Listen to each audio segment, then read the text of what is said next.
I don't know what is happening now. People see me everywhere and they ask me, Pastor Jerry, what's going on NSPPD? I say, I don't know. I don't know. The testimonies are becoming more insane. They are becoming crazier. Listen to what this amazing God did for people like you and I. God cannot do does not exist. My name is Imani and I'm 16 and I'm testifying from Ghana. So basically for the past 2 years I've been feeling depressed, and every time I want to like talk to my parents or anything or someone, there's this voice in my head that convinces me and tell me that why should I, because they wouldn't even mind me because I'm not worth it. And at first I didn't really take it seriously until I started having like problems upon problems, and anytime those problems come, then it's like the voice gets stronger. Till one day, the first time I actually listened to them was when I had a fight with my parents, and instead of like me going there to explain myself or anything, I decided to just go in my room. And in the middle of the night, I woke up. Only like then I went to the bathroom. I was gonna pee, and the emotions just started rushing back. And it's like it got stronger. The voice was like, just kill yourself, you're not worth it. And I was like, okay.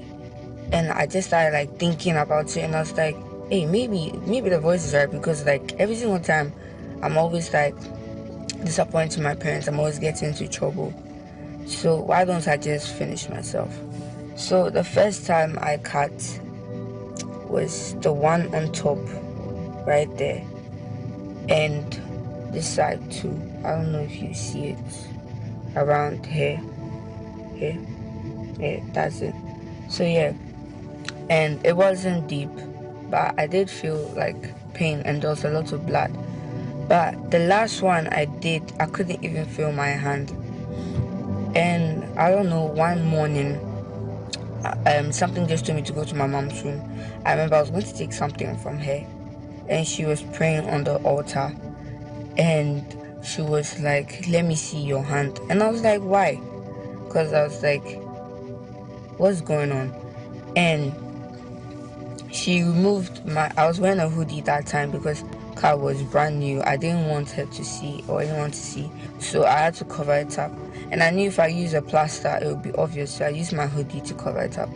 And then like first she didn't understand what was going on. She asked me, is it that I'm doing rituals in school or something, or someone is beating me up? And my dad saw, he was like, no, she did it herself. He was like, how?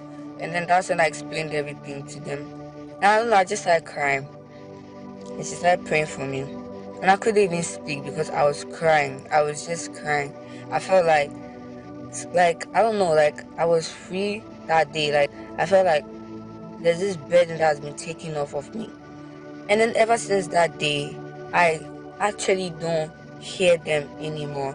Like as soon as they come, something comes. Like as soon as they say kill yourself, something comes and be like, get deep behind her. Like it's like every single time that voice comes, something comes and protects me. It's like last 3 days when I was feeling sad, and then that voice came again. Then something was like, would you shut up? She is worth it. Like I wasn't even thinking. Like that voice just enters my head. It's not like as if I'm like, oh come. It enters my head, and another voice just like silenced it. And I'm so grateful because now it makes me free, and it makes me think for myself. I'm no longer suicidal. I'm no longer depressed, and I'm very grateful. And I'm so grateful because what God cannot do does not exist. And I'm going back to bring more testimonies. As your amen were thunder, I decree every dark cloud over every child, any child at all. As your amen were thunder, I decree it is broken by fire. You may not